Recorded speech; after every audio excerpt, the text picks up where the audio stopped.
Welcome to Through the Trauma podcast. My name is Amber Larkins, published photographer, storytelling expert, visual artist, entrepreneur, speaker, and coach.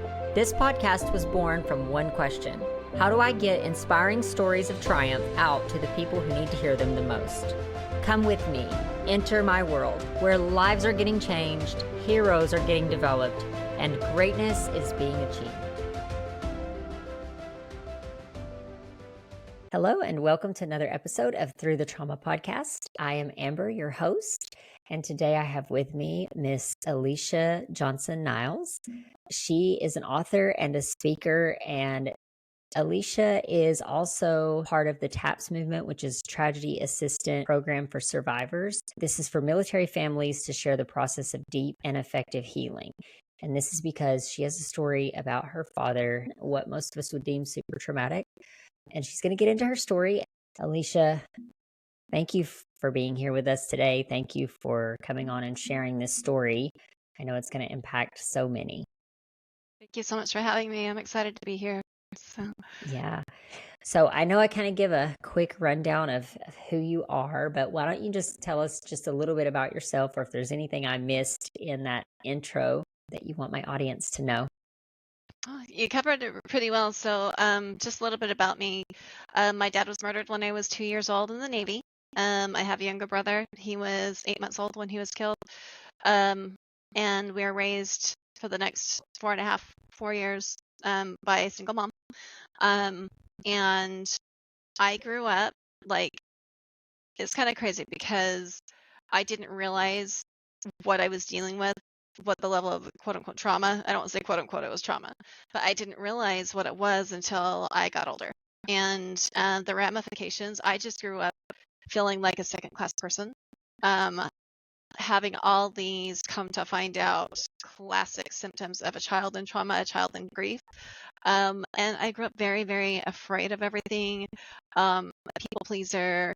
I was a narcissist magnet, things like that. And I was given permission when I was 30 years old. That sounds really weird, but validation/permission by a guy who had lost his mom recently, like 2 months before, telling me I had every right to miss my dad. So basically, I grew up in, I hate to say typical society, but it kind of is. It's like where, first of all, grief is very, very uncomfortable to talk about. Second of all, you're a two. You have no memories. To me, that translated into you have no right to be sad. You're broken if you're sad. So it's just kind of all of these, I hate the term social constructs, but just the way we're expected to be, and also the level of people feel really uncomfortable when it comes to talking about grief, myself included. It's not a fun thing to talk about, but I grew up being very, very afraid of everything, and I just thought that that was me. And I found out years later, as I was able to grieve my dad's death, as I allowed myself to have those feelings and be like, I don't remember him, but I have these strong feelings. I miss him.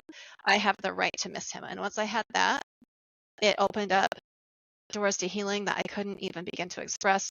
And one thing led to another, where I was able to connect with my dad's friends. I was able to find out what really happened to him.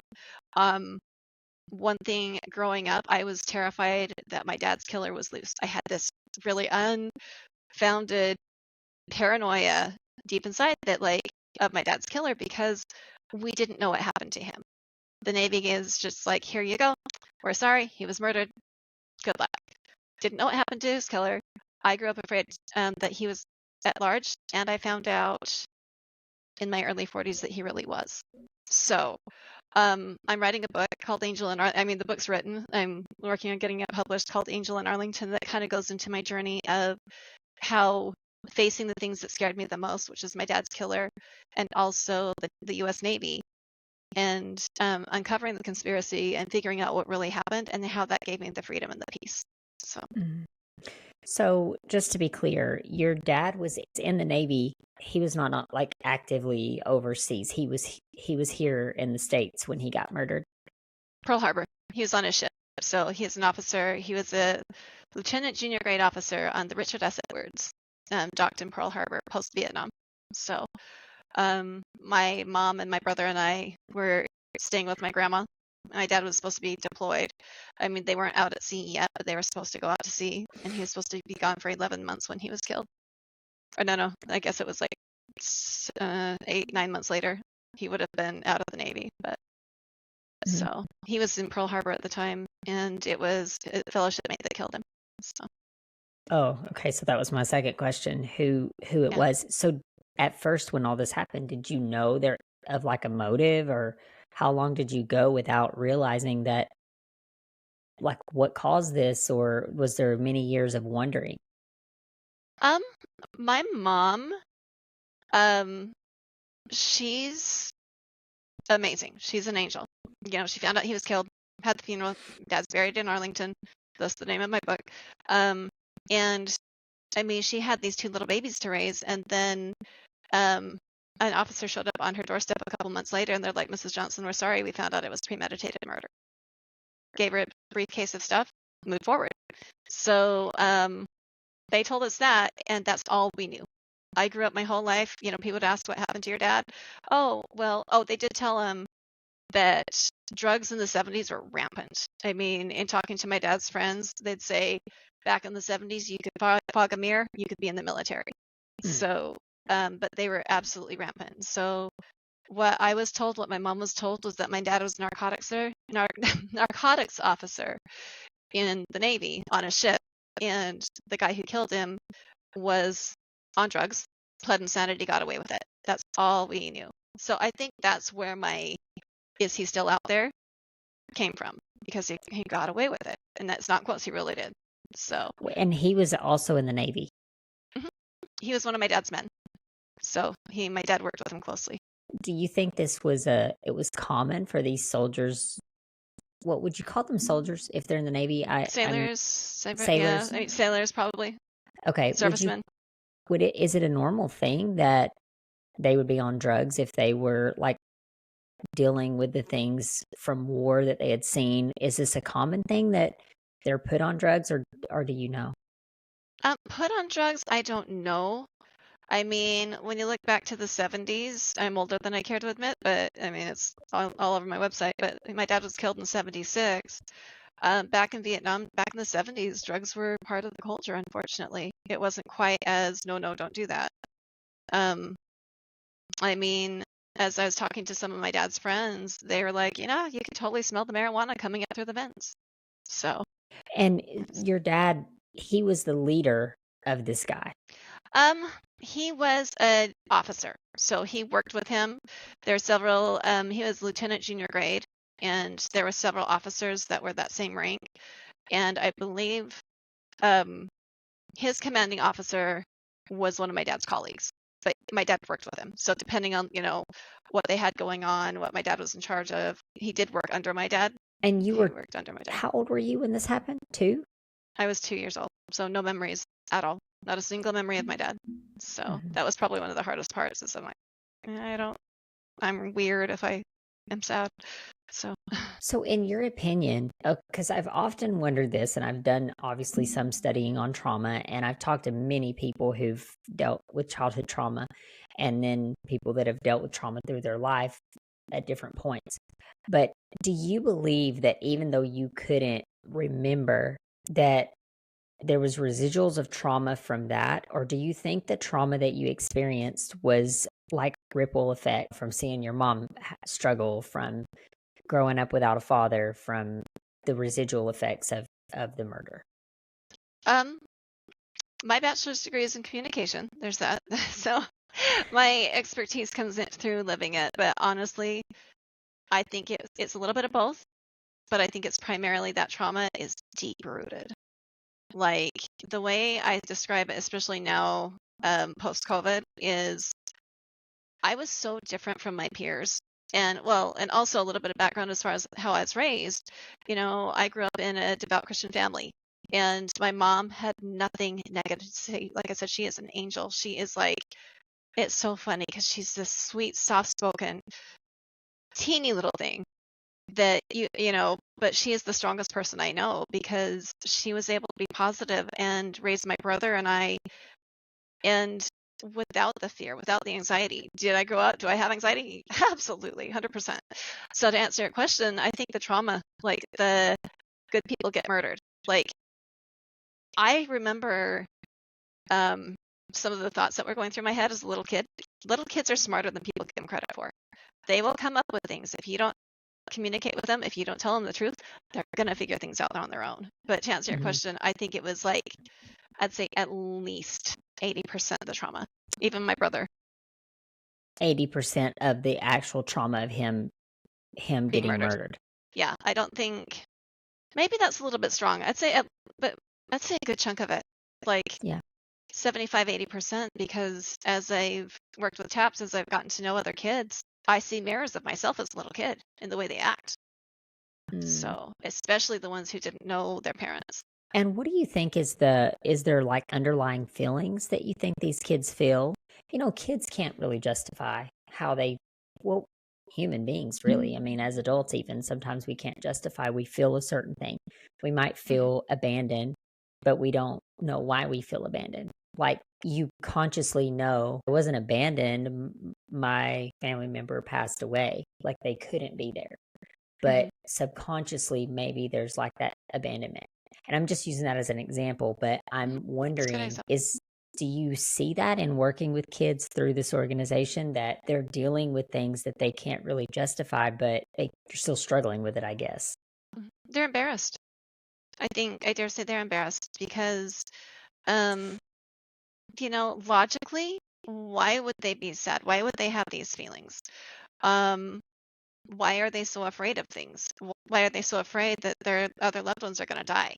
That's a huge one. There's so many kids that I've met through TAPS, some of my best friends, and one of them, her husband was killed in a plane crash 28 days before their only son was born. Another one, her husband was killed when their son was, I think he was a year and a half, two, something like that. I can't remember how old he was, but same thing, no memories. And then another dear friend of mine who's doing just amazing things. Her daughter was 18 months old when her husband, who was in Afghanistan, was killed. And so a lot of these little kids, it's just, I mean, all of these little kids that I've spoken with, they seem to, they're very, very loving, but they're also very protective. There's another example was, her name is Ashley Boyson, and her husband was murdered by his girlfriend's husband. And she had 5 little teeny kids. And so she started an organization called The Reason to Stand, and went down with her. Like we road tripped down to an event, and her kids were with us. And I think her oldest set of twins, they were early teens or something. I can't remember how. I think they were early teens. And so she had her 5 kids, and we went to Wendy's, and it was just interesting to kind of watch how they were watching each other and like just taking inventory of their surroundings. And there was kind of a homeless guy who's sitting outside beside the door, and I just kind of stood back and observed, and I watched how each one just kind of, was like assessing the surroundings and what was going on and making sure everybody was okay. And I could sense their heightened level of anxiety. Going off on a tangent here, but it's just hypervigilance. As far as like thoughts that are going through their heads, each one's different, but at the same time, there is that hypervigilance of I've got to be on my guard at all times. I need to know what's going on at all times. And then the embarrassment of I don't know my dad. How can I miss him? Why do I have these feelings? One of the most powerful experiences I was blessed to witness. So my friend, her name's Ursula, and she's the one whose husband was killed in the plane crash. Her son at the time, I think, was 7 or 8, around there. I can't remember. But we were out at TAPS. Should I talk about TAPS now? Yeah, for sure. Okay. Tragedy Assistance Program for Survivors. I can get into that a little bit more and just how that was just an absolute game changer for me. But they have a military survivor seminar every Memorial Day weekend. And this is more, but as she and a lot of other people will be like, so is your loved one buried in Arlington? And let's say parts of him are. Not to be grisly, but it's true. So her husband has got a spot in Arlington. My dad is in Section 1 at Arlington. So we went to the festivities and everything like that. We went to Arlington on Memorial Day, and we went up to my dad's grave and visited him, and then down, and it's quite a hike to Section 60. Have you heard of Arlington Section 60? I haven't. they call it the saddest acre in America. That's where most post 9/11 people who are buried in Arlington, that's where most of them are. So we went down to section 60, and I've got pictures of it actually. Like, he was just being super grumpy. He's just like acting up and everything. And we're getting ready to leave, and he wouldn't come. And I'm like, is he okay? What's going on? And she's like, well, he's either tired, he's being a brat, or he's grieving. And so she walked over, and different things hit me, but I just kind of took some pictures of her, and like, she held his face, and then he just fell on her shoulder and started to cry. And he's like, well, I can't remember him. I just want my dad. And I guess my whole point of that is, like, not long after that, it was about the same time. I'm like, do you feel embarrassed that you miss your dad? And he said, yeah. And I'm like, but do you feel something there? And he's like, I kind of do. I'm like, do you think he's really there? And he's like, I don't know. And so I just told him, I said, from my experience, your dad's there and he loves you, and you can miss him, and it's okay, because even though you don't have any memories of him, your heart knows who he is, and he can feel him close, and you have every right to cry no matter how much you think you don't. Anyway, I don't know if that answered your question, but It's so heartbreaking to me hearing stories like that, and especially in children. I feel like as adults, we should be more equipped to handle things. We have a little bit more experiences and things, but I'm hesitant to say that because I think many people are still struggling through trauma, through feeling the weight of trauma. And I wish there was a way that I could wave a magic wand and help people overcome trauma, but doesn't work that way. It's a journey. And I think it's even more heartbreaking, though, when I hear these kinds of things happening with kids, because they're already dealing with like the emotions of growing up. They're already dealing with the harshness of sometimes other kids liking them or disliking them or judging them on all these different things. And kids, they can't really fathom all of that. I mean, they're still trying to figure out themselves. And then now they're trying to figure out this grief too. And I'm sure there's a mix of emotions. It's not just sadness, it's also anger, and it's frustration, and it's embarrassment, like you said. And there's so many things. So this brings me to this question, which is, as an adult, I know you're doing things and helping these kids cope through TAPS. What advice would you give an adult who is walking with a child that has lost a parent or is going through grief at such a young age? I've got a couple big soapboxes that I'm very passionate about. To kind of illustrate that, little quick story. When my mom remarried when I was almost 6 years old, and again, like, she would talk about my dad whenever I wanted her to. Like, she was just very, and my stepdad honors my dad. Like, it's just, I couldn't have asked for better parents, and especially considering the situation and everything like that. But what I would tell people the night of my mom's wedding, people are like, oh, yeah, you've got a dad. Oh, this is so cool. Oh, your mom's changing her last name. I was livid about that. Fights little 6-year-old. When I found out my mom was changing her last name, I didn't know why it upset me so much, but it really bothered me. Not saying that she shouldn't have, but anyway, but that bothered me as a little 6-year-old. One thing is, I have very, very vivid memories of the thoughts that were going through my head. And that's one thing that helped me to heal, was just like, oh, this is where that thought thinking was. This is how I was feeling. So it just kind of, it made sense out of everything. I don't know if that makes sense. Or I'm just like, okay, don't you love daddy anymore? You're changing your last name. And along those lines, actually, I did some research when I was researching my dad's death when I was 30. I read on children of death versus children who had experienced divorce, and if they had a hard time having relationships, because I didn't get married until I was in my 40s. I struggled in a lot of areas, big time struggled, but it was saying one of the most important things, it doesn't matter how much of a psycho the other parent was, you don't say anything negative about them, because especially the young kids, half of who they are, daddy was awful, I'm awful. You can't separate that from the kids. So I think back to where it's like, you're taking, don't you love daddy anymore? Don't you love me anymore? And I think you can't separate those two, especially with the teeny kids. So one piece of advice They took my dad's picture down. I shut up. I did not ask questions about my dad. I turned to food for comfort. My self-esteem absolutely plummeted. Not trying to play my violin, just trying to be real. And I had certain thoughts that would come into my head, and I would create narratives. And I'm like, I'm not allowed to talk about my dad. The end. He's not allowed here. So I didn't ask my mom about my dad. I didn't talk about him for several years until something happened when I was about 11. And I can go into that a little bit later. But one piece of advice that I would give anybody, like whether it be a parent or a loved one, whoever's the primary caretaker for that child, even if the child does not want a picture of dad, or I'll just use dad as an example since that was my experience. Even if they don't want a picture of daddy around, they need to know where daddy's picture is and know that daddy is still allowed in their life, that daddy is still an important part. And that's number one, is make sure that you maintain a picture. It doesn't have to be on the mantle.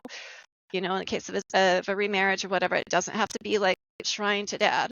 Also, especially a surviving parent or a sibling or somebody who knew dad, that child needs to know that they can ask questions, that they need to have that door open. I know adults grieve differently, and it can get kind of sticky, but like, I think just knowing that they have the right to ask about them and to know that they're still important, it's almost kind of like shutting that off, taking that picture down, taking that person out. It's like, why do they have to die more than once, But those are my biggest two pieces of advice, is make sure that that child knows that they have the right to talk to you anytime about them, and that the picture is there for them when they want to bring it out. So, Do you think that this is the same process for kids that have lost a parent that has truly neglected them? They just walked out on them. Do you think it's a similar process? in a way, I think that's something I'm like, call upon a good therapist, one with a good reputation. You need to be able to keep the good parts there. This is why I loved your daddy. Your daddy made some mistakes, but here's some good things about your daddy.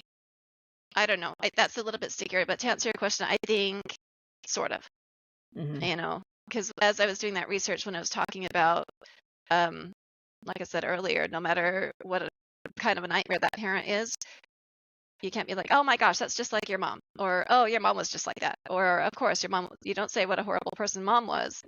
To answer your question, I think they're similar but not the same. But I would say with any situation, find a reputable therapist, because some therapists can be harmful.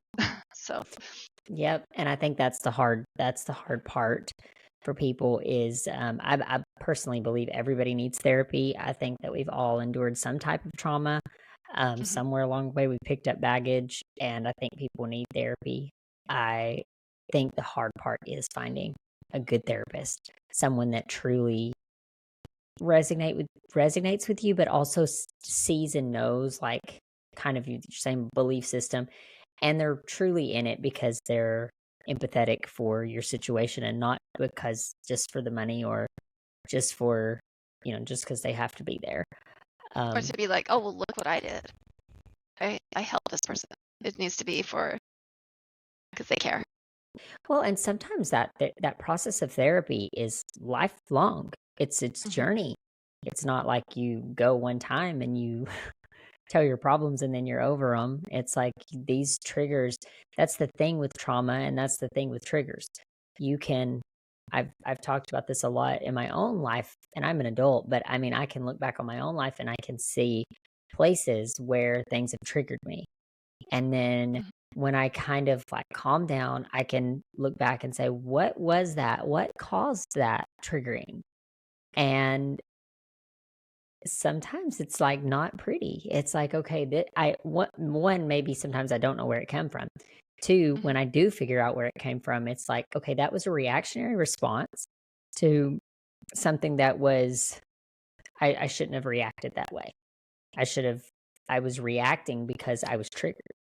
And so I think that it's just going back to say it's a lifelong journey, and you can think you're over something, and a trigger can come, and you can go right back into that place, right back into that dark place. And so it's a journey, and we can't beat ourselves up over it. We have to know that it's a constant reconditioning of our mindset to change that perspective and to change that narrative. So you came to the conclusion that you were I can't, it's okay to mourn my dad. It's okay. Mhm. Like there for a while, you push that. And it's like you said, you kind of created this narrative to like push this back and not feel those feelings. And I think this is common in human nature. I think that we have a natural tendency as human beings to do that. What brought you to that place of now it's okay for me to mourn my dad? Well, there are a couple different steps along the way. A lot of this is spiritual, and this is one thing that I like to, anytime I share these experiences, I'm like, look, I'm not telling you to believe, these are my experiences. I'm not telling you this is how it has to be, but I'll share you what happened to me and how I could explain it. And so I am very, very grateful for my Christian roots. For having that spirituality was amazing. There are a couple different things that happened.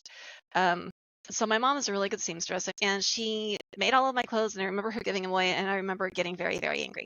And I hadn't talked about my dad, by the way, and she was having children. I have 6 brothers, but I remember there was this purple and green dress that she made for me when I was 4 years old. And I was around 10 or 11. My mom came in. I was kind of sulking in my room, and I started talking to her, and I finally dared open up and ask her about questions about my dad. And that kind of led to this little discussion. And when I was 5 years old, I had a dream about my mom and my dad and my brother and I walking home from church, from my grandma's church where we lived after my dad died. And in the dream, I was about 4. My brother was about 3.5 or 2.5. And my parents were holding hands and they were singing a hymn from church. And that was it. And so I told my mom about the dream, and she kind of looked at me like, interesting. So she brought down a box of things and it had my dad's dog tags. It had a bunch of my dad's things. And then it had my baby blessing dress, my christening dress. Um, and the last birthday present he gave me. And for some reason, she kept the purple and green dress. I mean, she made so many clothes for me, and she kept it for some reason. And then she's like, well, you know the significance of that song, don't you? And I'm like, no, it's just some song old people sing at church. And she said that was your dad's funeral hymn, and it was his favorite hymn in the world. And so that was one little thing that kind of opened the door a little bit, like, hey, Alicia, I'm still here. And so fast forward till I was about 17 years old. But I went back to Washington, D.C. Now, in the meantime, I was dealing with eating disorders, insecurities. I wasn't dating. I had very, very low self-esteem. I didn't look like it, but I felt like it. And so, teenage years are horrible anyway, but I learned later that toddlers, they're so egocentric that anything bad that happens is their fault. So the narrative I believe I created was you weren't good enough to be your daddy's daughter, because my daddy was Superman. Everybody loved my dad, so I must not have been good enough, and that's why God took him. So that's kind of a probably maybe narrative. But anyway, so I grew up thinking I wasn't good enough, also being afraid of everything. So it's kind of like this nice little, I was not the most fun person to be around in high school, probably not the most dateable. And I saw myself a lot worse than I was. But anyway, I went out to Washington, D.C., where nobody knew me, with my friend. And I actually went out on a date with a guy. I was 17 years old. We went to my dad's grave. So also another thing with grief and everything like that. It was just, I was kind of living my life, doing my thing. Yeah, I'd have these little feelings come up. But at the same time, no, I can't remember him. I don't have the rights to remember him. And I was kind of nervous to go see his grave because I hadn't seen it since I was about 5. Because we lived out west, you can't afford to pay a whole bunch of money to go back to DC to see a grave, which kind of regret that a little bit now. But anyway, when I finally saw my dad's name in stone for the first time in 12 years, connection, boom, he's real. I felt him. I felt like he was standing right there, and it was just so powerful. And then a few days later, we were at church, and it was Father's Day. Did not even think we're making cookies for my friend's dad. Didn't even think to go to Arlington and visit my dad and my grandpa's graves until we're sitting there in church and my dad's funeral hymn is being played. Like, oh, yeah. So that's another thing that kind of opened the door a little bit more. And then I'd have these little, I'll use the term nudges, where I'd feel like I'd have these thoughts, or when I was going through a hard time, I just felt guided. And I'd call my mom and I'd be like, I had this and this thought. I swear, could that be dad? And she's like, well, that's exactly the way he would have put it. And so, one thing, I am bold, but at the same time, I don't want people to feel like, oh, this is how it has to be. But I believe that my dad talks to me. And it's not all the time, but when I'll have these thoughts come up and it's in such a way where it's just like, oh, okay, Dad, what do you want? And I'm able to feel him raising me from the other side, I'm able to feel him around just, here and there where it's kind of like it's a gift. And so I was able to feel that from the time my mom first told me about that hymn, little by little by little, to when I saw his grave. And it's almost like it kind of got louder and louder until the third point was when I was 30 years old and I was on a date with this guy, and he asked me about my dad. And I'm like, well, this is embarrassing. He died when I was 2. I don't have any memories of him. So, of course I can't be sad like you are. Your mom just died. And he looks at me incredulously and he's like, you have every right to miss him. He's like, I have memories of my mom. You have every right to miss him. In fact, he's like, how was he killed? Oh, he's a narcotics officer who was killed by a guy who was on drugs, who pled insanity and got away with it. He's like, that's not good enough. And so to answer your question, there are those 3 parts. In that third part, I went over to my mom's. I started doing some digging. I started doing some researching. And I got in contact with my dad's men from the ship. And that is where I kind of stopped, because that's what my book's about. But it was just powerful because I was terrified about facing the Navy. I was terrified about facing grief, because I still to this day, like, I hate death and loss. I mean, who likes it? No, I mean, if anybody likes it, let's go find them a therapist too. No, but it's still very, very triggering. Like you were saying, I mean, certain things will trigger you and you feel like you're just being thrown back to ground zero. But it was facing that was so liberating. And it's funny because that big fuzzy question mark of what was going on, of why I felt the way I felt, is he really around? What's going on? What did the Navy do? Finding out all these things as I faced them, having that clarity made me think about my dad less. And it took that away. So it took the whole ambiguity will keep you stuck, where finding out what really happened for me, as hard as it was, and the tears that were shed and the pain that I felt, the pain was so healing to know that those feelings were real, and just being able to truly grieve for the first time. That's what gave me the freedom. So there was that, and then finally finding people who understood me, and the validation. So Anyway. You go on this journey, you find that you become aware that it's okay to grieve my dad. It's okay to feel these feelings. What do you do with those feelings after you kind of feel them and release them? Do you experience healing, or do you experience a sense of relief? Both. I think there's still that kind of people who have gone through trauma, which is pretty much everybody, but people who have had trauma turn into a certain level of anxiety. I think there's always that little bit of a questioning there. But once you've been able to experience that grief and to place it, a lot of therapists will talk about the parts, right? How it's like you've got different parts of your mind that are there to protect you or whatever. It's like finding out what those parts are for, knowing that those parts are there, and knowing when you can turn to them. I hope did that make sense? Yeah, for Okay. sure. So you're talking about triggers too. All my life, all I ever wanted to do was get married, and dreamed about getting married and everything like that. Thankfully, I was picky. 6 months later, I started dating my husband online. I'm not saying that that's the recipe or anything like that, but that was one thing that really helped me. I was at the top of my game by the time I met him in person. Like, very confident. I mean, I knew I still had. Do I hate flying? Of course I hate flying. I take Valium when I fly. It's just a doctor told me you're not going to overcome this. You just got to learn how to deal. But I was like, yeah, I felt amazing. And I was just like, I've got this. And it was crazy how I got married during COVID. Let's talk about triggering. But it was interesting to see I kind of plummeted. So that threw me into a little bit of a spiral, because I was terrified of losing my husband. I was terrified of me dying. It's like all these things from when I was a little kid. And it lasted for a couple years where, I mean, a normal functioning human being, it wasn't miserable, but at the same time, I was just like, what is wrong with me? What's going on?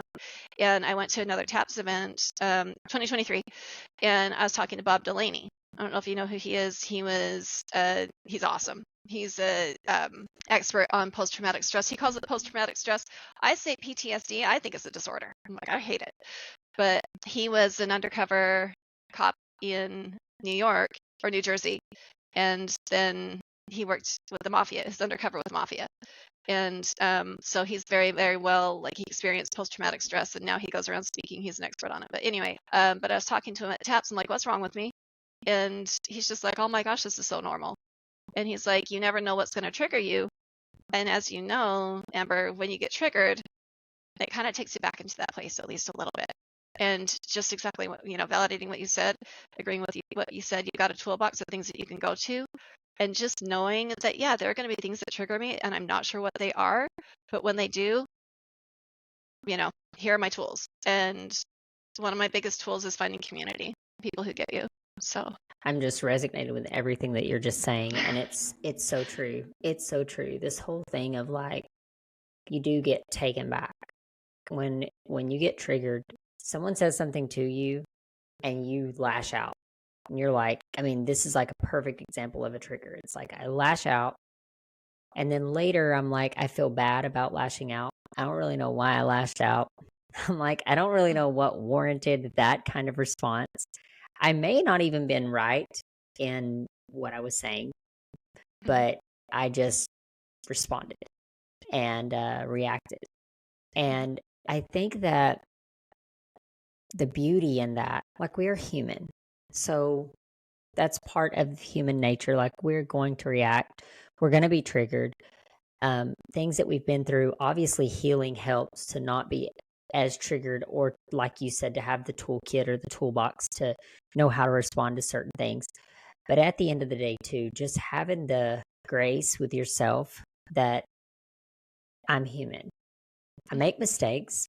I might respond in not the most healthy way, but also there's a beauty in being able to go back and analyze just in and of yourself. I mean, it's obviously always nice to go back to someone that you've lashed out at and say, hey, I'm sorry. But then there's also this whole thing of just in yourself, being able to go back and say, what caused that inside of me? Because that is where you find the work. That's where you're able to do the work. First, there's awareness. You have to have an awareness that there's a problem. Once triggers are good and bad, right? They're bad because they trigger you and they take you back to that place. But they're good I attribute it almost like peeling back layers of an onion. So it's like once you're triggered, you think you're over it, you get triggered by this thing. It's like another layer is being peeled back. And you have the opportunity to go in and analyze what caused that response. And, I think grief is different. It's a different type of trauma, obviously, because sadness that comes with it, I believe. But I do think this with grief, you can go back and you can be able to help other people through that. And I believe there's a sense of healing in that, at least from the people that I've spoke to that have experienced grief and deep-seated grief. It's like, and I'm even seeing that in you, going back and doing the taps. It's like you've helped so many other people. And could you truly help them? Could I help them the way you've helped them? No, because I've never experienced grief like that. But you've helped people in a way that it's beautiful. So thank you. To me, it's like that should be motivation. I hope that people who are listening, that maybe people that are struggling with grief can look and say, I need to heal from this, because I don't think you ever heal from grief. You don't get better. You don't get better. Yeah. There's no end, but you can live. Yeah. Well, and there is something based on other conversations I've had, and I'd love your thoughts on this too, but I do think there is something that attributes when you can look back and say, I've helped X amount of kids, or I've helped X amount of people, like, come out of this, or I've even nothing else, but just like being able to put your arms around them and saying, you're not alone. I know that you're making an impact. Just the story that you told me, it's really, that's the beauty, I think, of human existence, is being able to help each other through these things. Well, and I think, I believe in angels. I believe in earthly angels. I believe in heavenly angels. And, one thing with grief, I think, and this is just kind of a side note, but grief doesn't mean someone has to die. Grief can be a relationship that it's missing something that was dear to you, in my opinion. I think, you can broaden it and you can narrow it. So for my for my purposes, for the way, mostly people that I speak to are people, especially young children or parents of young children or loved ones of young children who have experienced loss, where they're like, what do I do with this kid?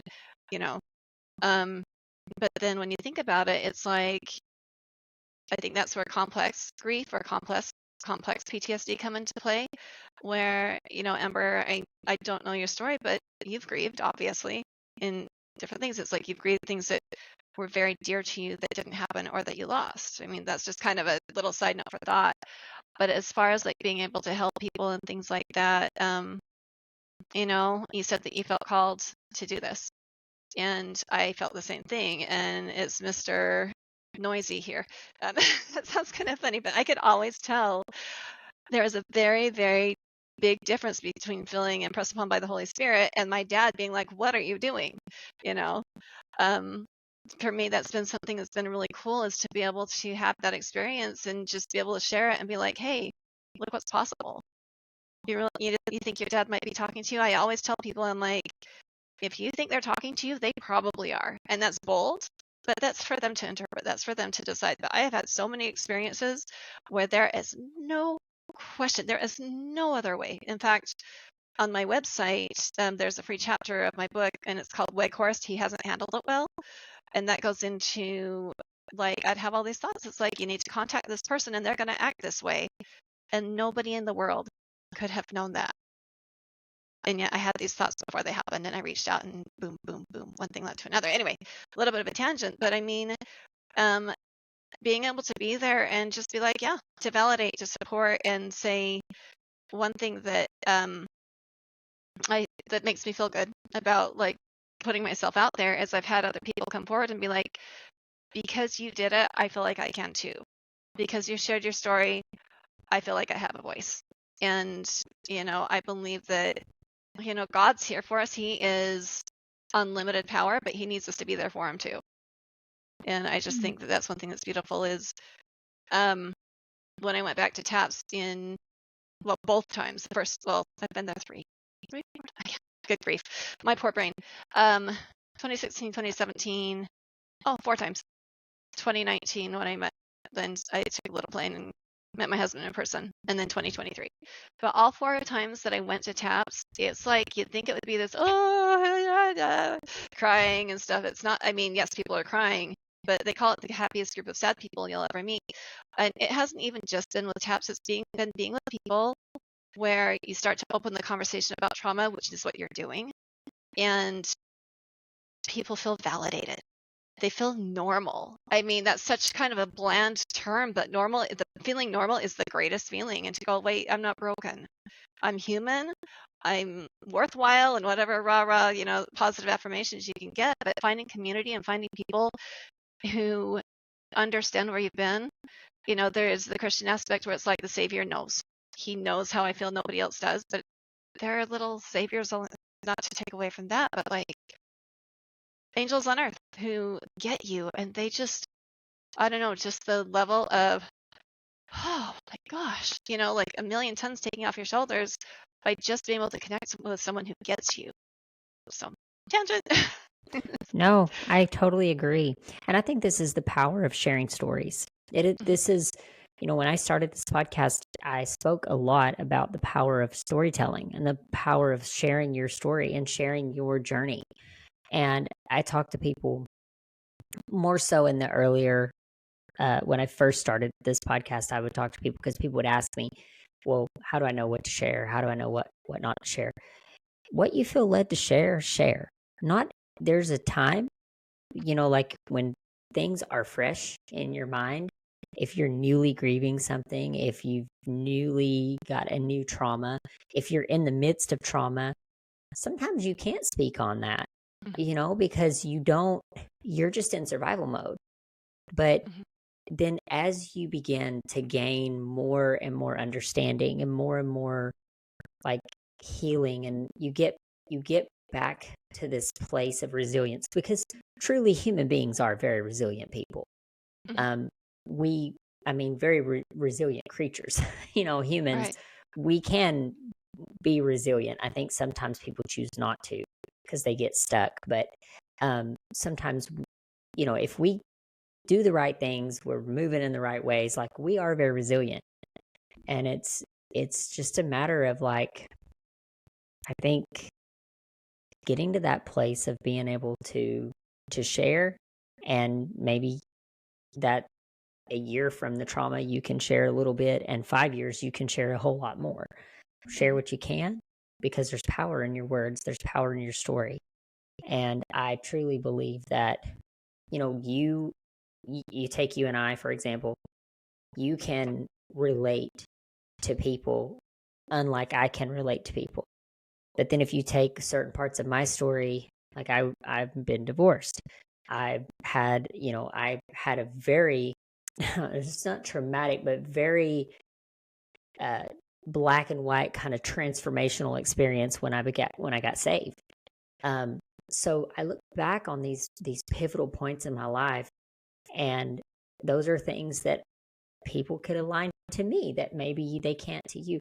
That's the beauty of human beings. There's so many of us that have experienced all these plethora of different things, and but you would never know. Someone might Right. look at you, they never know that you've lost your father, that you struggled with that through your childhood. People look at me and they wouldn't know unless I told them that I've been through a divorce, Mhm. or I had made a lot of really bad decisions when I was younger. I mean, Mhm. people, they don't know that till you open your Right. mouth and share. But how do you align with people if you're not sharing? Right. So That's it's just, I just feel like people, it's important. People need to share their stories, share what they can, so that they can, and whatever platform. Obviously, not everybody wants to come on a podcast and share, and not everybody wants to stand on stages and share. But even if you're just sharing one on one with other people, but I do encourage people to share, because you have an impactful story, you have an experience that can truly help other people. And I want to ask you, I know we're kind of getting to the end of the hour here, but I am curious, like, if you had to tell somebody what that's like to experience deep grief, but yet then be able to help, like, what have you gained from that, being able, the experiences and things that you've had with TAPS, and just with people in general that have come to you and said, your story has made such an impact in me? Like, what has that done to you? Have you experienced more healing through that? More, oh yeah. um, Mhm. Yeah, absolutely. I mean, and it's not even necessarily like, yes, I'm writing a book. Yes, I'm a speaker. And partly because I feel like I've had so many miracles happen along the way that I, how can I not? Like, how can I not share these things? And, um, but being able to help, like, I don't, I don't know. I'm more of a connection kind of a person, where it's just like, but being able to give those hugs, being able to, I know how amazing it felt to be able to feel that validation. And so one of the biggest things I do is I give people permission to grieve, not permission to wallow and go and not bathe for, 5 months or whatever. But it's just more like, I like to validate people and be like, you know what, you're fine. You're better than you think you are. And guess what? Like, your dreams are not out of reach anymore. You're not broken. Um, I don't know, I keep thinking about this, but one thing that my therapist, this goes back to what we were talking about earlier, where I dragged my husband into a therapy session a year ago. Um, and she's out west. I haven't found a therapist I like here in the South yet.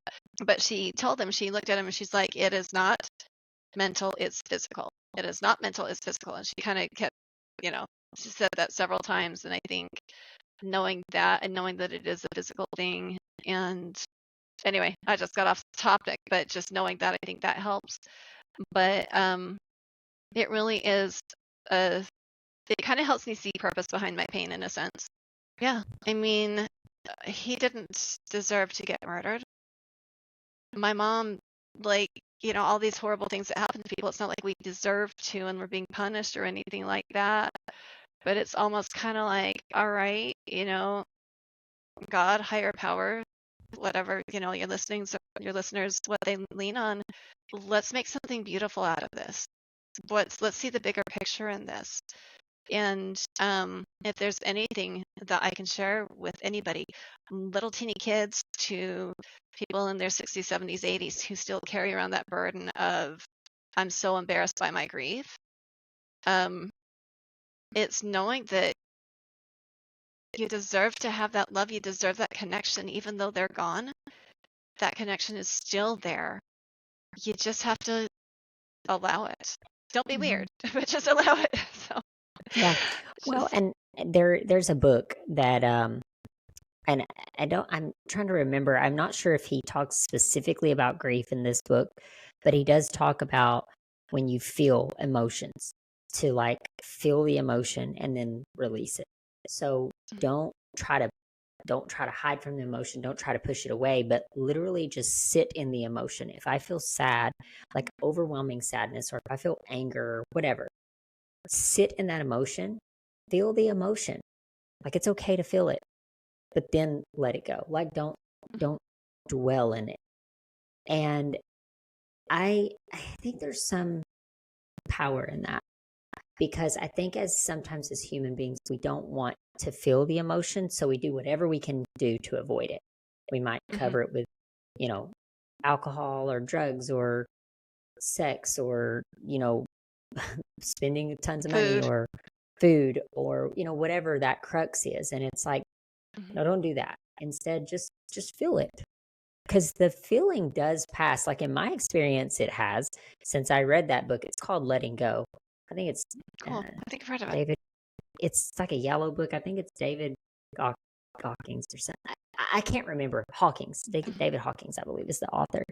But I'll put it in the show notes for anybody that wants to look at it. But that I'll have is to one of check the it most out. profound books that I've read, and it's all about just kind of like feeling those emotions and then letting them go. Because the feeling, if you are aware of the feeling, it gives it permission to be felt, and it also, like, how bad can that feeling actually get before it starts to disintegrate? Otherwise, you stuff it. So that stuffing it is never a good thing, because it's always eventually going to come back up in a trigger or in some other way, shape, or form. It's going to manifest in your body if you can't release it. So I think it's valid for people to really think about that and feel their emotions and have permission and validation, like you said, is so perfect, to just to let people feel validated, like, I'm here for you, I'm here. You're I not think broken. You're human. Well, and I that's right. mean, what you're talking about, stuffing and pushing that emotion back. My brother and I, when I started realizing what grief had done, and looking back, hindsight's 2020, and same thing with him. We were able to see how, I hate to say it, but how ugly it was. Ugly, but it was beautiful that we were able to make it through. That that we were still able to live functioning lives, be normal people, even though there was those things. We lived a life that everybody has regrets, but still, it was like we stuffed that grief. I not as much as he did, but then he was able to, at the right time for him, he was able to have these experiences and be able to reconnect with our dad. So, That's beautiful. And you said something that's so powerful too, is being able to turn the pain into purpose. And I think there lies, the power, and I think there lies healing as well. Like, not that you ever completely get over losing someone you love, but that you get to the place where you're like, I'm at peace about this, because I've been able to take this pain and there's purpose behind it.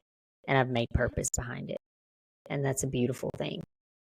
yeah, But it's a lot of blessings. I mean, do I wish it didn't happen? Yeah, I absolutely did. But am I going to turn the blessings that have come from it away? No, absolutely not. He's up there. He's still counting on me to help make his sacrifice worth it. So What a beautiful perspective to have. So, yeah. Alicia, before we go, I do want you to tell my audience, you already said the name of your book. Where can they get their hands on a copy of this book? When it's published, we are currently looking for an agent and publisher, but you can find the information on angelinarlington.com. Angelinarlington.com, there's a free chapter. The reason it's not out yet is because we want to publish just right. We're looking for the right publisher, for the right agent, because we feel like the story, I'm proud of it. I'm proud of it. Like it's true crime, it's overcoming, it's spirituality, it's pride in our country, all wrapped into one crazy, wild, beautiful story that I had the privilege / burden of living. Not sure when it's going to be released. We're working on getting it sooner than later. Like, we're reaching out to publishers and agents as we speak. But if you go to angelinarlington.com, you can sign up for my newsletter. You can sign up for that free chapter. And another thing that's going to be coming is my tagline is unlikely courage, because you have this little mouse of a paranoid, little girl through teenager through 20 something who faced the U.S. Navy and her dad's killer. And so that's why I like people to be able to discover the unlikely courage they have to be able to finally go for what they want and to achieve their dreams. So anyway. See, yet another way that you're just turning that pain into purpose. It's so, so beautiful, because how many people will you impact to be courageous? That's beautiful. Thank you. Where can people find you? Right now, I'm on Instagram on Unlikely Courage. I am building it more, so that's a little bit of a process. I'm on Facebook, primarily angelinarlington.com. That's where you're going to find most of my things. I've got some blog posts, I've got some links, and then my Unlikely Courage website will be coming out in the next little while. So Awesome. Thank you so much for sharing with us. If you had like one final takeaway or one final thing you'd like to leave my audience with, what would that be? You've got the courage within you. You just need to access it. And the answer is always no if you don't ask. So just find that courage and be tenacious. Go for it. So that's so good. I love it. Alicia, thank you so much for sharing with us today. I appreciate it. I know that your story is kind of hard to rehash, but I thank you so much for just being vulnerable and open and transparent with us today. And you just never know the people you're impacting. So I just want to encourage you with that. And thank you again for coming on today. Oh, it was an honor. Thank you. And thank you for providing this platform for people and their stories. I love it. You're amazing. So, well, thank you. Thank you.